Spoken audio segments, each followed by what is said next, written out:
ఈ సమ్మర్‌లో ఈ ఎండాకాలం బాగా ఎక్కువగా వచ్చే ప్రాబ్లమ్ అండి. అదే యూరినరీ ట్రాక్ట్ ఇన్ఫెక్షన్స్. అంటే యూరిన్‌లో మంట రావడం లేదా యూరిన్ ఇన్ఫెక్షన్స్ బాగా ఎక్కువగా వస్తూ ఉంటాయి. సో, మనం దీని గురించే తెలుసుకుందాం. అసలు యూరినరీ ట్రాక్ట్ ఇన్ఫెక్షన్ ఎందుకొస్తుంది? అసలు దీనికి ఏమేమి చిట్కాలు, జాగ్రత్తలు పాటించాలి? అన్నది మనం తెలుసుకుందామండి. ఈ యూరినరీ ఇన్ఫెక్షన్స్ అన్నది మెయిన్‌గా సమ్మర్‌లో ఎక్కువగా ఎందుకొస్తుంది అంటే ఎక్కువగా వాటర్ తీసుకోకపోవడం వల్ల ఎక్కువగా ఈ ఇన్ఫెక్షన్స్ అనేవి ఎక్కువొస్తాయి. ఇవి ఎక్కువగా వచ్చేది ఫీమేల్‌లో బాగా మేము చూస్తూ ఉంటాం కంపేర్డ్ విత్ మగవాళ్ళలో. ఇంకా పిల్లల్లో కూడా వస్తూ ఉంటుంది. ఇలా చాలా మందిలో ఈ ప్రాబ్లమ్ అనేది ఈ మధ్య బాగా పెరుగుతుంది. ఇంకా ఫుడ్ డైట్ వల్ల కూడా మనకి వచ్చే అవకాశాలుంటాయి. దీనికి మెయిన్‌గా కారణాలు ఏంటి అంటే మనం శుభ్రంగా ఉంచుకోకపోవడం. మన అంటే మనం బయట ఎక్కడ పడితే అక్కడ యూరినేషన్ చేయడం వల్ల కూడా యూరినరీ ట్రాక్ట్ ఇన్ఫెక్షన్స్ వచ్చే అవకాశాలుంటాయి. అట్ ద సేమ్ టైమ్ అంటే మనం ఎప్పుడైనా సెక్షువల్‌గా అయిన వెంటనే మనం కడుక్కోకపోవడం వల్ల అంటే ఆఫ్టర్ సెక్స్ తర్వాత కడుక్కోకపోవడం వల్ల కూడా మనకి యూరినరీ ట్రాక్ట్ ఇన్ఫెక్షన్స్ వచ్చే అవకాశాలుంటాయి. సేమ్ టైం వాటర్ అసలు ఎక్కువగా తాగకపోవడం వల్ల అంటే మినిమమ్ 3-4 లీటర్స్ ఆఫ్ వాటర్ తీసుకోవాలి. ఆ వాటర్ తీసుకోకపోవడం వల్ల కూడా వచ్చే అవకాశాలుంటాయి. ఈ యూరినరీ ట్రాక్ట్ ఇన్ఫెక్షన్స్ కొన్ని సార్లు కంట్రోల్ చేయకపోతే కిడ్నీలో చీము అంటే వాటర్ పట్టి చీము కూడా వచ్చే అవకాశాలుంటాయి. అంటే ఎక్కువ లాంగ్ టర్మ్ 10 రోజులు, 20 రోజుల వరకు కూడా మన యూరినరీ ట్రాక్ట్ ఇన్ఫెక్షన్స్ ఉంటాయి.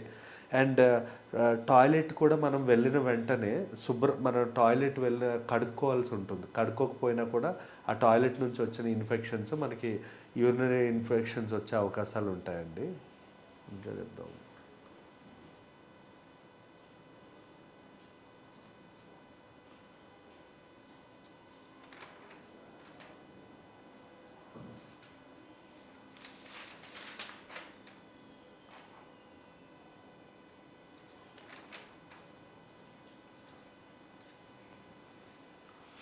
ఇంకా కొన్ని కారణాలు లైక్ కిడ్నీలో రాళ్ళు వల్ల, లేదంటే ఎక్కువగా స్మోకింగ్ చేసేవాళ్ళు, డ్రింకింగ్ చేసేవాళ్ళు, లేదా కార్బోహైడ్రేట్స్ ఎక్కువ oil foods, fry items, junk foods, లేదా స్వీట్స్ బాగా తినేవాళ్ళు, కూల్ డ్రింక్స్ బాగా తాగేవాళ్ళు.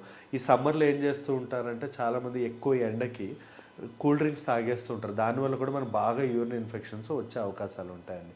దీనిలో మనకి ఇప్పుడు యూరినరీ ఇన్ఫెక్షన్ వచ్చింది అనేది తెలియడానికి మనకి ఏమేమి లక్షణాలు కనబడతాయి అనేది తెలుసుకుందాం. మెయిన్గా ఫస్ట్ కనబడే లక్షణం ఏంటంటే మూత్రంలో మంట రావడం అనేది ఎక్కువగా కనబడుతూ ఉంటుంది. ఇంకా మాటికి టాయిలెట్ రావడం కూడా యూరినరీ ఇన్ఫెక్షన్, లేదా బ్లేడర్ ఫుల్ అయినట్టు అనిపించడం, మన టాయిలెట్ అంతా ఫుల్ అయిపోయినట్టు, ఎక్కువగా పట్టేసుకున్నట్టు, ఇన్కాంటినెన్స్ లేదా యూరిన్ అనేది డ్రాప్స్గా లీక్ అవ్వడం. ఇవి ఎక్కువగా ఏంటంటే జెంట్స్ కంటే లేడీస్లో ఎక్కువగా మనకు కనబడుతూ ఉంటుంది. యూరినరీ ఇన్ఫెక్షన్ బాగా ఎక్కువ ఉంటే కిడ్నీల దగ్గర మనకు బ్యాక్ పెయిన్ వచ్చే అవకాశాలు కూడా ఉంటుందండి.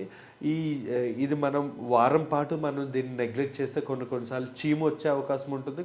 మరికొన్నిసార్లు రక్తం కూడా వచ్చే అవకాశాలు ఉంటాయి. ఇంకోటి ఏంటంటే యూరిన్ కిడ్నీ మీద పడినప్పుడు యూరిన్ అవుట్పుట్ కూడా తగ్గుతుంది. అంటే యూరిన్ అనేది మామూలుగా 4-5 సార్లు రోజుకి వెళ్ళేది ఒక పూట 2 పూటలనే వెళ్తూ ఉంటారనమాట.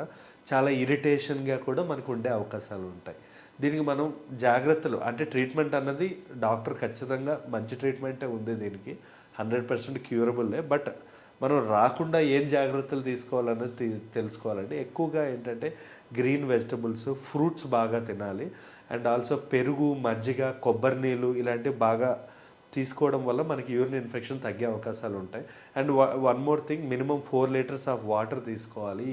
మనకు అలవాట్లు ఏమైనా ఉంటే like alcohol, smoking, cool drinks, sweets, chocolates, ice creams, fry items, junk foods, బయట ఫుడ్స్ తగ్గించుకోండి. బిర్యానీస్ కానీ, మసాలా ఫుడ్స్ కానీ అన్నీ తగ్గించుకొని కొంచెం ప్రతిరోజు వాకింగ్, పొద్దున్న లేచిన వాకింగ్ కానీ, స్లీప్ సైకిల్ కూడా ఇంపార్టెంట్ అండి యూరినరీ ఇన్ఫెక్షన్స్ రాకుండా ఉండడానికి. అంటే రోజు ఒకటే టైంకి పడుకోవాలి. ఇప్పుడు software engineers morning night duties morning ఇలా సైకిల్ మారడం వల్ల కూడా మనకి ఈ స్లీప్ సైకిల్ డిస్టర్బెన్స్ అయ్యి సర్కేడియన్ రిథమ్ దెబ్బతిని వీళ్ళలో ఎక్కువగా యూరిన్ ఇన్ఫెక్షన్స్ వచ్చే అవకాశాలు ఉంటాయండి.